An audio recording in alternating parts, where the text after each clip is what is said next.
നമ്മുടെ കേരളത്തിലെ വിദ്യാഭ്യാസ സമ്പ്രദായം മാറേണ്ട സമയമായോ എന്ന് ചോദിച്ചാൽ എൻ്റെ ഉത്തരം മാറേണ്ട സമയമായി എന്ന് തന്നെ പറയേണ്ടിയിരിക്കുന്നു. കാരണം നമ്മുടെ കുട്ടികൾ ഇന്ന് സ്കൂൾ തലം തൊട്ട് തന്നെ അവരെ വിദ്യാഭ്യാസത്തെ എന്തോ വലിയ തലവേദനയായിട്ടാണ് കാണുന്നത്.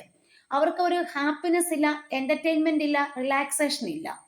എടുത്താൽ പോകാത്ത ഭാരം രാവിലെ എന്തോ വലിയ ഭാരം തലയിലെടുത്ത് വെച്ച പോലെ വിദ്യാഭ്യാസത്തെ കൊണ്ടു നടക്കുന്നതേ. ഈ സ്കൂളുകളിൽ ചെന്ന് കഴിയുമ്പോഴത്തേക്കിനും ഒരു ക്ലാസ്സിൽ 40 കുട്ടികൾ ഉണ്ടെങ്കിൽ ഈ 40 കുട്ടികൾക്ക് 40 കഴിവുണ്ട്. ആ കഴിവുകളെ ഒന്നും തിരിച്ചറിയാൻ സമയമോ സന്ദർഭമോ ഒന്നുമില്ല. പേരൻസ് തന്നെ വീട്ടിൽ പറഞ്ഞ് എന്തെന്നറിയാവോ, നീ ഇന്നതിന് പോണം ഇന്നതിന് പോണമെന്ന് പറഞ്ഞ് അതങ്ങ് അടിച്ചേൽപ്പിക്കും. അപ്പൊ കുട്ടി അതിനു വേണ്ടി തയ്യാറെടുത്തുകൊണ്ടേ ഇരിക്കും. ഇപ്പൊ മിക്ക കുട്ടികളും നേഴ്സിങ്ങിന് പോകണമെന്നാണ് പറയുന്നത്. നേഴ്സിംഗ് ഇഷ്ടമില്ലാത്ത കുട്ടികൾ പോലും നേഴ്സിങ്ങിന് പോകും. എന്നിട്ട് അവിടെ ചെന്നിട്ട് അവർ സ്ട്രഗിൾ ചെയ്യും. അതിലും നല്ലത് അവർക്ക് എന്താണോ ഉള്ളിലുള്ള കഴിവ് കണ്ടെത്തി അത് അവർ ചെയ്യുവാണെങ്കിൽ അത് അവരുടെ മനസ്സിനും ശരീരത്തിനും അവർക്ക് സന്തോഷം കിട്ടും.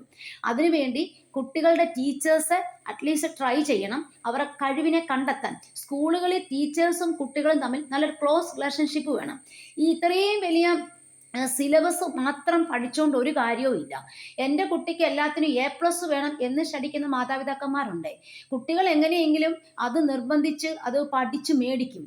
പല കുട്ടികൾക്കും പഠിക്കുന്ന വിഷയത്തെക്കുറിച്ച് യാതൊരു ജ്ഞാനവും ഇല്ല. ഈ ഇംഗ്ലീഷ് മീഡിയത്തിൽ പഠിക്കുന്ന കുട്ടികളോടൊക്കെ നിങ്ങളൊരു ലെറ്റർ എഴുതാൻ പറഞ്ഞാൽ പോലും അവർക്കത് അത്രമേൽ അറിയില്ല. കണക്കിനകത്ത് പല കുട്ടികൾക്കും ടേബിൾ കറക്റ്റായിട്ട് അറിയാത്തവരുണ്ട്. അങ്ങനെ അറിയാത്തവരൊക്കെ ഇപ്പോഴും നമ്മുടെ പരീക്ഷയ്ക്ക് നല്ല മാർക്ക് മേടിക്കുന്നുണ്ട്. ഇതിന് കാരണം അവർ കൊടുക്കുന്ന പാഠഭാഗങ്ങൾ വളരെയധികം സ്ട്രെസ്ഫുൾ ആയിട്ട് എടുത്ത് അത് കാണാതെ പഠിച്ച് അത് പേപ്പറിൽ എഴുതി വെക്കുക. അപ്പോൾ അവർക്കവിടെ മാർക്ക് വീഴും. പക്ഷെ എത്ര കുട്ടികൾ വളരെയധികം ചിന്തിച്ച് ആലോചിച്ച് ഒരു കാര്യത്തെ ആൻസർ എഴുതുന്നു. കാണാതെ പഠിത്തം ഒരിക്കലും നമ്മൾ കൊടുക്കരുത്, അത് അഴുക്കാണ്. കുട്ടികൾ ബുദ്ധിപൂർവ്വം ചിന്തിച്ച് ആൻസർ എഴുതുന്നുണ്ടോ? അതുകൊണ്ടാണ് ഞാൻ പറഞ്ഞത്, ഒരു ക്ലാസ്സിൽ ചിലപ്പോൾ 5 കുട്ടികൾക്ക് ഡോക്ടർ ആകാൻ പറ്റത്തുള്ളൂ, 5 കുട്ടികൾക്ക് എഞ്ചിനീയർ ആകാൻ പറ്റത്തുള്ളൂ.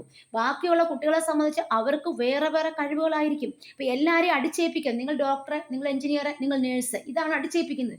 ആ കുട്ടികളുടെ ഉള്ളിൽ വേറെ എന്തെല്ലാം ടാലന്റ് കാണും? അതുകൊണ്ട് ആ കുട്ടികൾക്ക് ജീവിതത്തിൽ വിജയിക്കാൻ പറ്റും, ജീവിക്കാനും പറ്റും. അതുകൊണ്ട് ദയവ് ചെയ്ത് നമ്മുടെ വിദ്യാഭ്യാസ സമ്പ്രദായം ഒരുപാട് മാറേണ്ടിയിരിക്കുന്നു. ഈ സോഷ്യൽ സ്റ്റഡീസ് ഒക്കെ ഒരുപാട് പഠിക്കാൻ കൊടുക്കുകയാണ്. എന്തിനാ നമ്മൾ ഇത്രയും പഠിക്കുന്നത്? അതുകൊണ്ട് നമുക്ക് എന്തെങ്കിലും നേട്ടമുണ്ടോ നാളെ? നമ്മുടെ കുട്ടികൾ ഇതെല്ലാം ഓർത്തിരിക്കുവോ? ഇല്ല. കുറച്ച് പാഠഭാഗങ്ങൾ കൊടുത്തോണ്ട് അവർക്ക് നല്ല ഉറക്കവും അവർക്ക് നല്ല റിലാക്സേഷനും കൊടുക്കുക.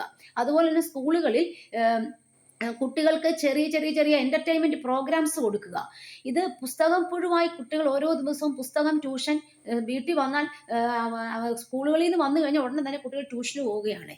ഈ ട്യൂഷന് പോകുന്നു, തിരിച്ചു വരുന്നു, അവിടെ പോയി പഠിക്കുന്നു. ഇത് എത്ര നാൾ നമ്മൾ ഇങ്ങനെ മുന്നോട്ട് കൊണ്ടുപോകും നമ്മുടെ കുട്ടികളെ?